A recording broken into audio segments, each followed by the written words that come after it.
नहीं, हमने बिल्कुल प्रीवियस लेक्चर में पढ़ा था कि कन्फॉर्मल मैपिंग क्या होती है कि हम जी प्लेन से अगर हम ट्रांसफर करें अपने जो डायग्राम है, जो भी फिगर है, डब्ल्यू प्लेन पे और विदाउट एंगल में चेंजिंग ना आए, एंगल प्रिजर्व्स रहे और डायरेक्शन भी आपकी सेम रहे, तो फिर हम कहते हैं कि जो मैपिंग हुई है जी प्लेन से डब्ल्यू प्लेन की तरफ, उसको हम कन्फॉर्मल मैपिंग कहते हैं।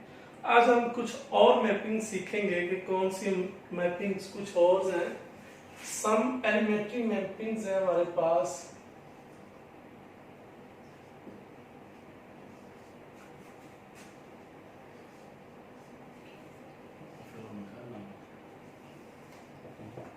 नंबर 1 ट्रांसलेशन,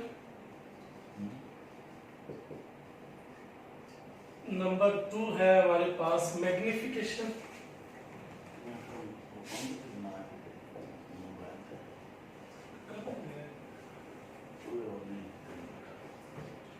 नंबर 4 पे चले हमारे पास रोटेशन है, एक ट्रांसलेशन है, मैग्निफिकेशन है और हमारे पास इन्वर्जन, रोटेशन और इन्वर्जन।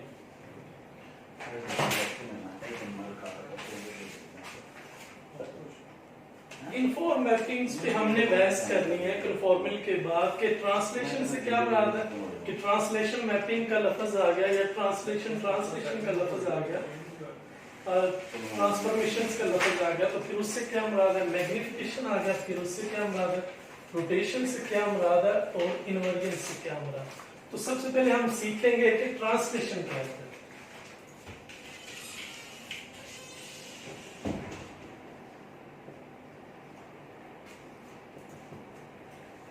ट्रांसलेशन मैपिंग जो है वो हमारे पास एक ऐसी मैपिंग है, जब आप जी प्लेन से डब्ल्यू प्लेन पे जाते हैं तो जो भी आपका स्ट्रक्चर है, जो भी कर्व है, वो सेम उसी तरह आ जाती है, यानी जितना साइज उसका होता है उतना ही साइज डब्ल्यू प्लेन पे जाके आता है। ये नहीं होता कि कोई साइज का फर्क पड़े। तो हमारे पास जो ट्रांसलेशन है ये सिर्फ ट्रांसफर होती है, यहां से मुंतकिल होके यहाँ पे आ गई, लेकिन यहाँ पे जो साइज है उसमें फर्क नहीं पड़ेगा। आपकी जो भी डायग्राम, अगर ट्राइंगल तो वो उधर भी ट्राइंगल ही रहेगी, इधर राइट ट्राइंगल है तो उधर भी राइट ट्राइंगल, इधर स्क्वायर है तो उधर भी स्क्वायर है, इधर रेक्टेंगल है जी प्लेन में तो डब्ल्यू प्लेन में भी वो रेक्टेंगल ही है, इधर सर्कल है जी प्लेन में तो डब्ल्यू प्लेन में भी वो सर्कल है।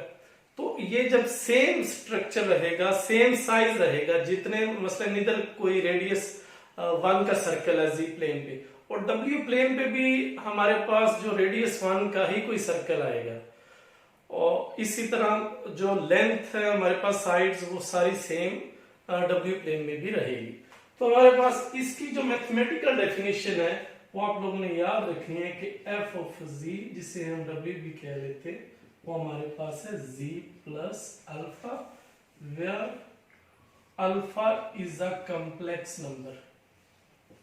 और जब भी आप मैथमेटिकल फॉर्म में देखें कि आपके पास z प्लस फिर कोई कॉम्प्लेक्स नंबर ऐड किया, अल्फा से मुराद आपको कोई कॉम्प्लेक्स नंबर है, तो आप फौरन समझ जाएं ये अब जब ट्रांसलेशन होने लगी है, ये इस ट्रांसफॉर्मेशन को या इस मैपिंग को हम ट्रांसलेशन कहेंगे। तो ये मैथमेटिकल फॉर्म आप लोगों ने याद रखनी है कि W is equal to F of G, जो है हमारे पास z प्लस अल्फा अगर आ जाए और अल्फा से मुराद हमारे पास कॉम्प्लेक्स नंबर है, तो फिर वो जो मैपिंग बनेगी जी प्लेन से डब्ल्यू प्लेन की तरफ, उसको हम कहेंगे ये हमारे पास ट्रांसलेशन मैपिंग है। तो हम एग्जांपल्स लेते हैं और ये जो हमने बात की है इसको बड़े सिंपल वे से समझते हैं। स्टेटमेंट ये है एग्जांपल्स की।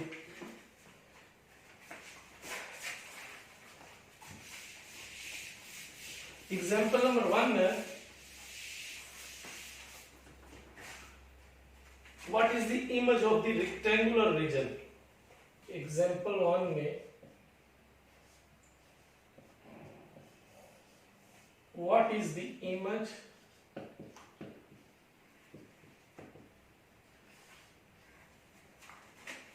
Of the rectangular reason.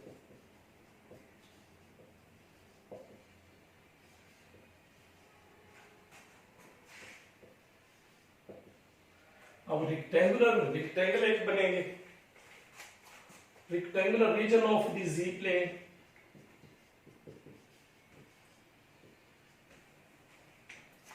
bounded by the lines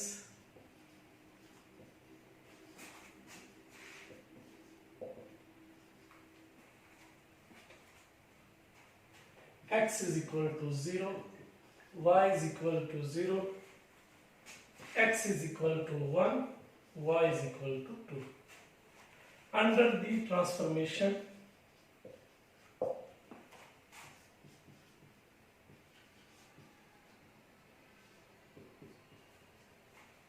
हमारे पास जो ट्रांसफॉर्मेशन है वो दी हुई है W is equal to Z plus 2 minus in the W plane. ये स्टेटमेंट है। अब यहां से हमें कैसे पता चलेगा ये कौन सी मैपिंग है? हमने डेफिनेशन अभी ट्रांसलेशन की पढ़ी है, ट्रांसलेशन मैपिंग की, कि Z प्लस अल्फा वाली फॉर्म होनी चाहिए। ट्रांसलेशन मैपिंग की डेफिनेशन क्या है कि W is equal to F of Z is equal to Z plus alpha, where alpha is a complex number. Alpha भी कॉम्प्लेक्स नंबर है। अब देख लें Z प्लस अल्फा, और अल्फा ये हमारे पास जो पड़ा हुआ है ये कॉम्प्लेक्स नंबर है। तो यहां से हमें पता चल गया मैथमेटिकली फॉर्म से कि ये हमारे पास जो मैपिंग है ये ट्रांसलेशन मैपिंग है। और ट्रांसलेशन मैपिंग में जैसे मैंने आगाज में बात की, इतनी साइज आपकी जी प्लेन में डायग्राम का उतना ही साइज आपका डब्ल्यू प्लेन में आएगा, कम ज्यादा नहीं होगा ट्रांसलेशन की फॉर्म में। तो हम इसको सॉल्व करते हैं और देखते हैं कि हमारे पास डायग्राम कैसे बनती है। तो हमारे पास गिवन ये है कि W is equal to Z plus 2 minus 8। अब हमें पता है कि जो f ऑफ Z होता है, यहाँ पे अल्फा की तो डेफिनेशन हमने कर दी ना। अब Z की अगर करते तो Z से मुराद क्या था? x प्लस है, और W या f ऑफ Z से क्या मुराद होता है? u प्लस एटा। अगर हम सबको इस तरह से डिफाइन करें तो alpha complex number, Z is also complex number which is equal to this, and W और f of Z is equal to u plus eta. तो ये हमारे पास भी इनकी डेफिनेशंस है। तो W की जगह पे हम लिखेंगे u प्लस एटा v, और Z की जगह पे हम लिखेंगे x प्लस एटा y, और ये हमारे पास आ गया 2 माइनस एटा। अब रियल पार्ट से इकट्ठे कर लें, x प्लस 2 और इमेजिनरी पार्ट इकट्ठे कर लें, और यहां से आ गया u प्लस एटा v। अब कंपेयरिंग कर लें, comparing real and imaginary parts.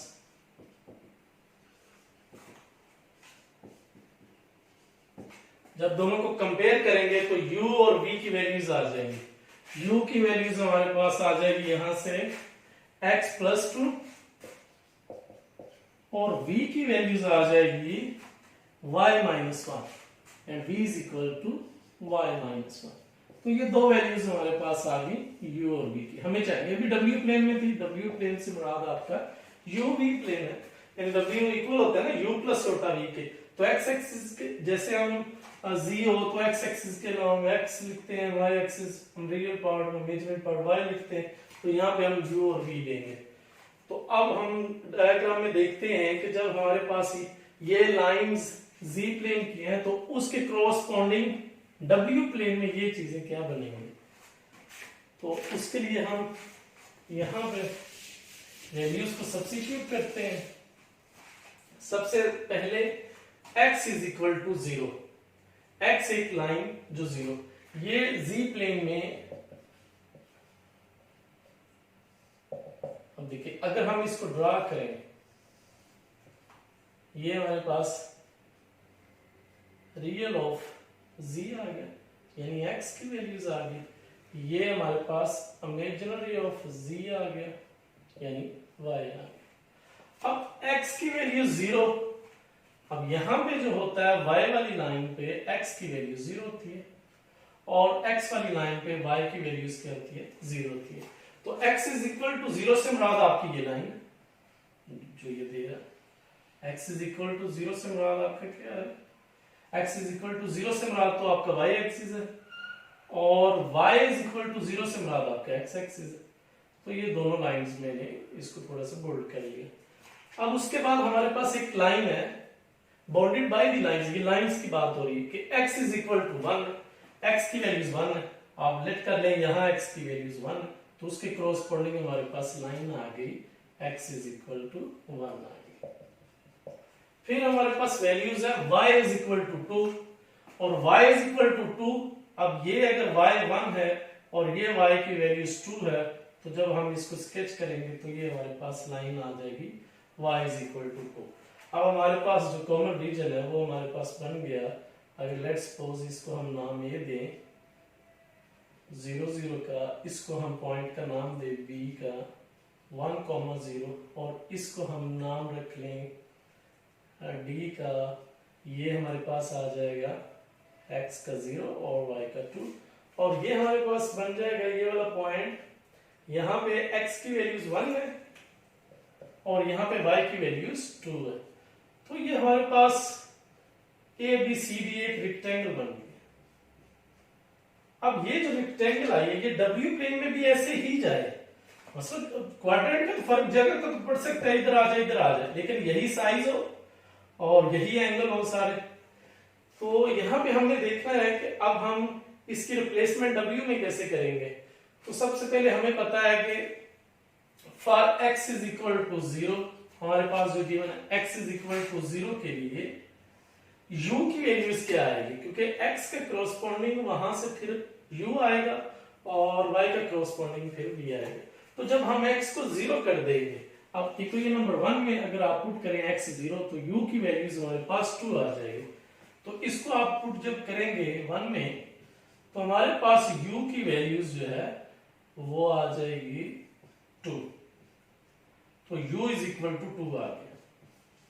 और इसी पैटर्न से जब आप y इज इक्वल टू 0 करेंगे, for y is equal to 0, y की वैल्यू 0 रखें कोई नंबर 2 में, ये 0 रखने से v जो है वो -1 आ जाएगा। ये आप पुट कर लें 2 में तो v की वैल्यूज जो है वो हमारे पास -1 आ जाएगी। अब बाकी दो वैल्यूज हो रह गई हैं कि x 0 पुट कर लिया भाई, अब हम पुट करेंगे x इज इक्वल टू 1। जब करेंगे, जब हम x इज इक्वल टू 1 करेंगे पुट, तो फिर हमारे पास ये कोई नंबर 1 क्या बन जाएगी, x 1 लगाने पे u की वैल्यूज 3 आ जाएगी। तो फिर u हमारे पास इसके क्रॉसपोंडिंग 3 आ जाएगी। और इसी तरह y इज इक्वल टू 2, जब y की वैल्यूज यहाँ पे 2 रखेंगे तो v की वैल्यूज हमारे पास 1 आ जाएगी। तो y 2 रखने पे v की वैल्यूज हमारे पास, y 2 रखने पे v की वैल्यूज हमारे पास 1 आ जाएगी। तो ये हमारे पास क्रॉसपोंडिंग सारी वैल्यूज आ गई है कि हम अब स्केच कर सकते हैं बड़े इजी वे से कि अगर ये हमारे पास z प्लेन में ऐसी डायग्राम है तो w प्लेन में ये कैसी बनेगी। तो z में तो हमने बना ली, अब उसी के क्रॉसपोंडिंग हम w में जाने लगे। अब w प्लेन में हमने क्या करना है, w प्लेन ये आपका u एक्सिस हो गया, ये v एक्सिस हो गया। अब हमारे पास u की वैल्यूज आई हुई है 2। अब u की वैल्यूज जो 2 है, u की वैल्यूज 2 से मुराद ये है कि अगर ये आपका 1 है और ये u जो है ये 2 वैल्यूज देगा, इसके क्रॉसपोंडिंग एक लाइन बन जाएगी, u इज इक्वल टू 2 आ जाएगा। उसके बाद u की वैल्यूज 3 भी है तो u की वैल्यूज 3 यहाँ कहीं समझ लें, तो ये हमारे पास एक लाइन आ गई है, तो u इज इक्वल टू 3 आ गया। उसके बाद v देखें, अब v की जो वैल्यूज है वो -1 पड़ी हुई है और 1 भी पड़ी हुई है। v की वैल्यूज 1 लगा लें, अब 1 लगाएंगे तो ये हमारे पास v इज इक्वल टू 1 ये आ गया, तो ये क्रॉसपोंडिंग लाइन लगाएंगे तो ये v इज इक्वल टू 1 आ गया। और इसी तरह से v इज इक्वल टू -1 भी है, तो -1 आपका ज़ाहिर ओरिजिन से नीचे आएगा, तो -1 यहाँ पे समझ लें और ये आपका v इज इक्वल टू -1। अब हमारे पास जो डायग्राम आई है वो आप देखिए कौन सी बन रही है, ये वाली डायग्राम। ये जो शेडेड की जा रही है, यानी एक पॉइंट इसका ए डैश से मिले, ये बी डैश, ये सी डैश और ये डी डैश। तो एक रेक्टेंगल हमारे पास ये बनी। अब ये रेक्टेंगल देखें, इसकी जो एक्स एक्सिस के अलोंग वेरिएशन है, y तो जाहिर है यहाँ पे एक्स एक्सिस पे y तो 0 होगा, और एक्स एक्सिस की वेरिएशन देख लें 0 से लेके 1 तक है, यानी सिर्फ एक पॉइंट मूव किया है इसने। अब इसके भी वेरिएशन चेक कर ले, ये हमारे पास 2 था और ये हमने 3 लगाया था, ये u की वैल्यूज 2 आ रही है और ये u की वैल्यूज 3 आ रही है, तो सिर्फ एक पॉइंट मूव किया है 2 से 3 तक, जिस तरह ये मूव हुआ है 0 से 1 तक, तो मूवमेंट एक है अलोंग एक्स एक्सिस। अब y की तरफ देख लेते हैं। अब यहाँ पे जब हम y की तरफ जाते हैं x, तो दोनों वैल्यू 0 आएंगी। अब y कितना मूव हुआ है, 0 से 2 है, यानी 2 पॉइंट्स इसने मूव किया है। तो अब हम इधर भी चेक कर लेते हैं कि इधर कितने पॉइंट्स मूव किया है। कि यहाँ पे देखिए -1 है, -1 से 1 तक गया है, तो -1 से आगे वैल्यूज आ गई v इज इक्वल टू 0 और फिर वैल्यूज आ गई v इज इक्वल टू 1। तो 2 पॉइंट्स इसने भी मूव किए हैं, यहां से लेके यहां तक 2 पॉइंट्स ये भी मूव कर गए। तो यानी सेम आएगी, जितना इसका साइज था रेक्टेंगल का उतना साइज ही ये बनेगा, बस वो आगे पीछे हो सकता है कि ये फर्स्ट क्वाड्रेंट में सिर्फ था, वो फर्स्ट में भी आ गया पोर्शन और फोर्थ में भी चला गया, लेकिन साइज सेम आएगा। जितनी वेरिएशन अलोंग एक्स एक्सिस इसकी हो रही है उतनी उसकी, एक यूनिट ये मूव किया, एक यूनिट ये मूव किया, 2 यूनिट ये मूव किया, 2 यूनिट ही ये मूव किया। तो ये हमारे पास है ट्रांसलेशन, यानी हम इस तरह से ट्रांसफर कर सकते हैं अपने z प्लेन से जो डायग्राम है, जो कर्व है, उसको w प्लेन में हम ट्रांसफॉर्मेशन कर सकते हैं with the help of this formula. अब फार्मूला की तरफ देख, फार्मूला हमारे पास क्या था, z प्लस अल्फा, यानी अल्फा में कुछ ऐड कर दें तो वो हमारे पास w वाली प्लेन बन जाएगी। अब कुछ ऐड हुआ, अब ऐड क्या हुआ, फर्ज करें कि ये हमारे पास क्या, कहां से स्टार्ट हो रहा है, कितने यूनिट मूव किया है,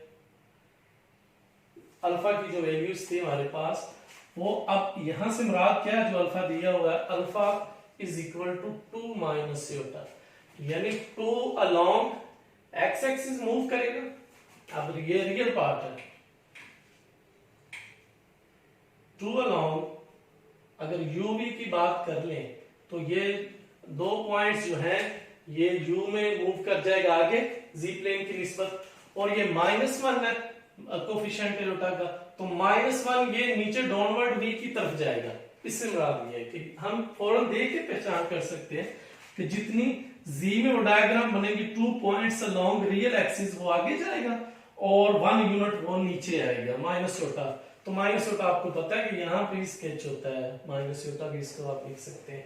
तो आप मूव कितने किया, 2 पॉइंट्स। अब यहाँ पे तो वो रीजन से स्टार्ट हो रहा था, अब 2 पॉइंट्स आगे जाएगा तो 2 पॉइंट्स क्या बनेंगे, आप वो 2 से स्टार्ट होगा, तो ये 2 से स्टार्ट हुआ और एक पॉइंट वो नीचे मूव करेगा, माइनस योटा का मतलब एक पॉइंट नीचे आएगी डायग्राम, तो देख लेंगे यहां से एक पॉइंट -1 तक ये डायग्राम है।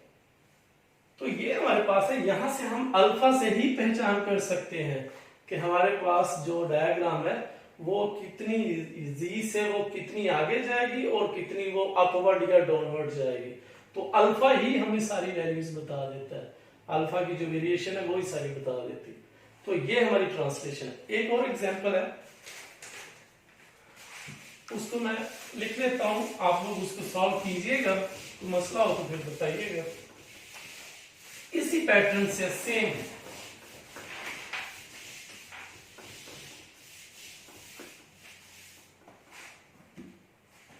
Example number 2,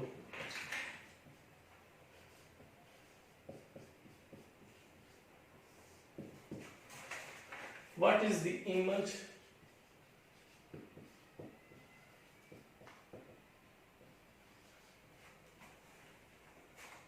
of the triangular region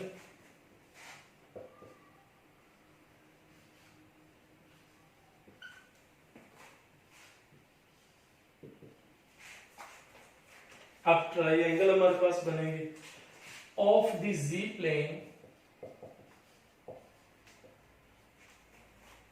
bounded by the lines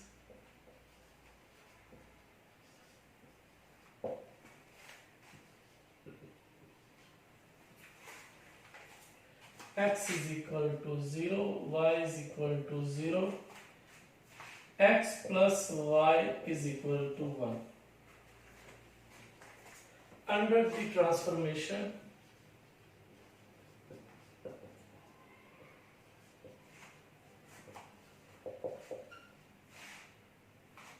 w is equal to z plus 1 plus iota in the w plane.